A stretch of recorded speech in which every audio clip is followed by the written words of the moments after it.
السلام علیکم دوستو، سٹوری پیش خدمت ہے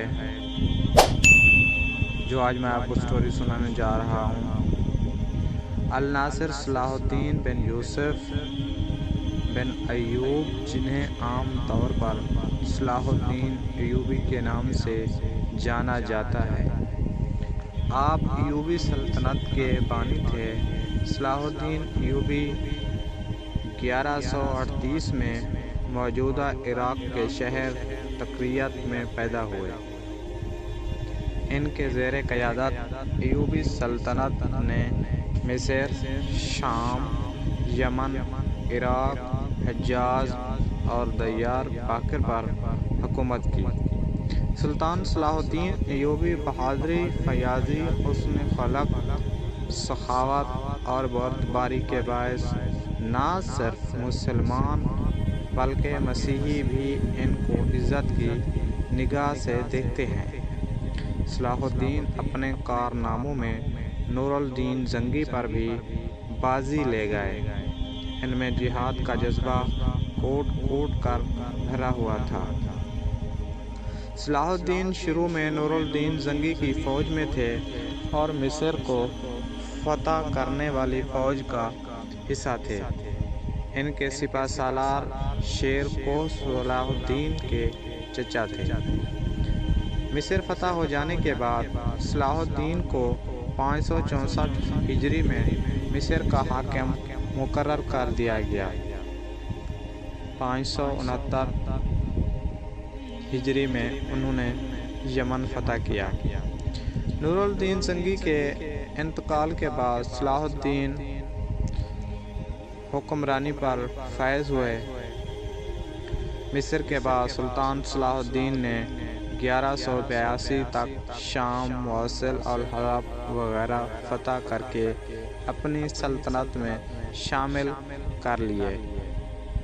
اس دوران میں صلیبی سردار رینالڈ کے ساتھ معاہدہ صلح کیا، جس کی روح سے دونوں ایک دوسرے کی مدد کرنے کے پابند تھے، لیکن یہ معاہدہ محض کاغذی اور رسمی تھا۔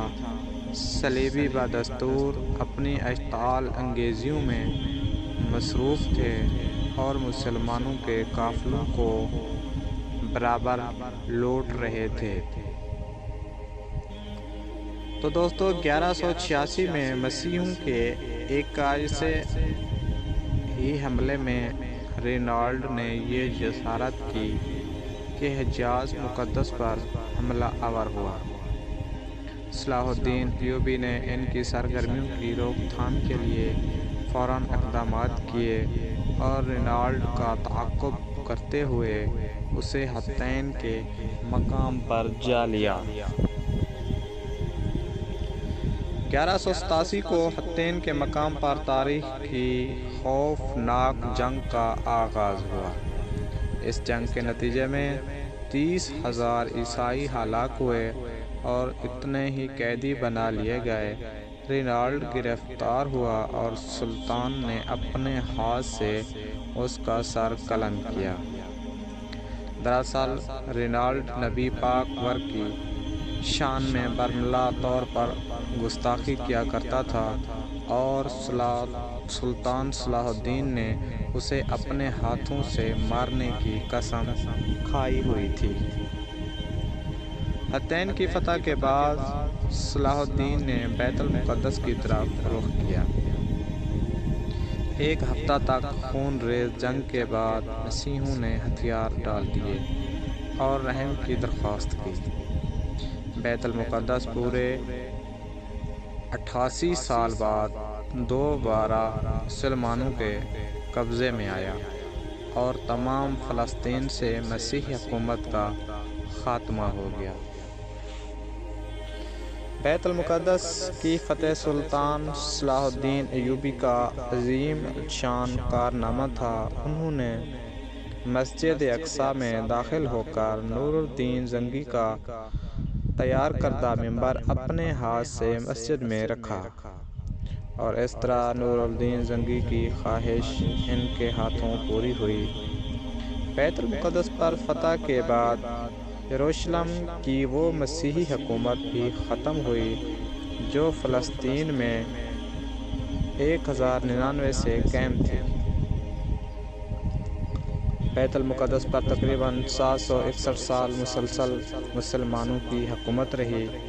بالآخر 1948 میں امریکہ، برطانیہ، فرانس کی سازش سے فلسطین کے علاقے میں یہودی سلطنت قائم کی گئی اور بیت المقدس کا نصف حصہ یہودیوں کے قبضے میں چلا گیا۔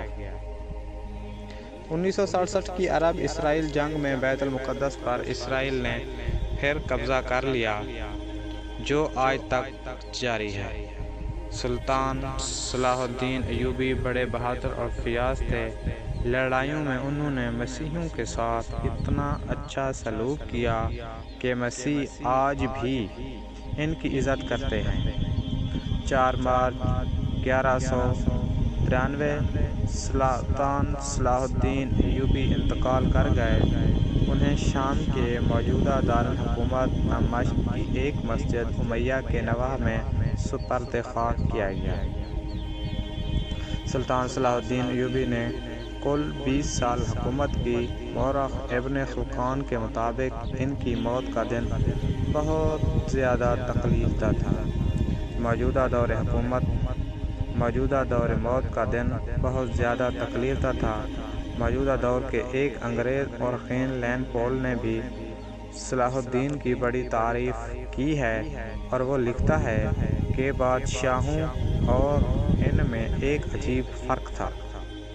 بادشاہوں نے اپنے شاہ و جلال کے سبب عزت پائی اور سلطان نے عوام سے محبت اور ان کے معاملات میں دلچسپی لے کر ہر دل عزیزی کی دولت کمائی۔ صلاح الدین اگرچہ ایک دانش مند اور قابل حکمران تھے، لیکن وہ خود کو رواجی تصور سے آزاد نہ کر سکے۔ خلافت کے حقیقی تصور کو اب مسلمان معاشرہ اس حد تک بھلا چکا تھا کہ نور الدین اور صلاح الدین جیسے حکمران بھی ملوکیت کے انداز میں سوچتے تھے۔ جانشینی کے معاملے میں صلاح الدین نے وہی غلطی کی جو سب سے پہلے ہارون الرشید نے کی تھی اور سلجوقیوں کے بعد سے تمام حکمران کرتے چلے آ رہے تھے۔ انہوں نے زمانے کے غلط رواج کے تحت اپنی سلطنت 3 لڑکوں میں تقسیم کر دی۔ نتیجہ یہ ہوا کہ طاقتور سلطنت تقسیم ہو کر کمزور پڑ گئی۔ پھر بھی ایوبی خاندان کے ان چند لائق حکمرانوں، جن میں صلاح الدین کا بھائی ملک عادل اور اس کا لڑکا ملک کامل قابل ذکر ہیں، مصر، شام، حجاز اور یمن کو تقریباً 60 سال تک متحد رکھا۔ 648 ہجری میں ایوبی خاندان کی حکومت ختم ہو گئی اور ان کی جگہ ترکوں کی حکومت قائم ہوئی جو مملوک کہلاتی تھی۔ تو دوستو یہ تھی آج کی سٹوری۔ پلیز چینل کو سبسکرائب کر دیں اور ساتھ بیل آئیکن کو بھی دبا دیں تاکہ میں جو نئی پوسٹ کروں تو آپ کو بر وقت تک پہنچتی رہے۔ اللہ حافظ دوستو۔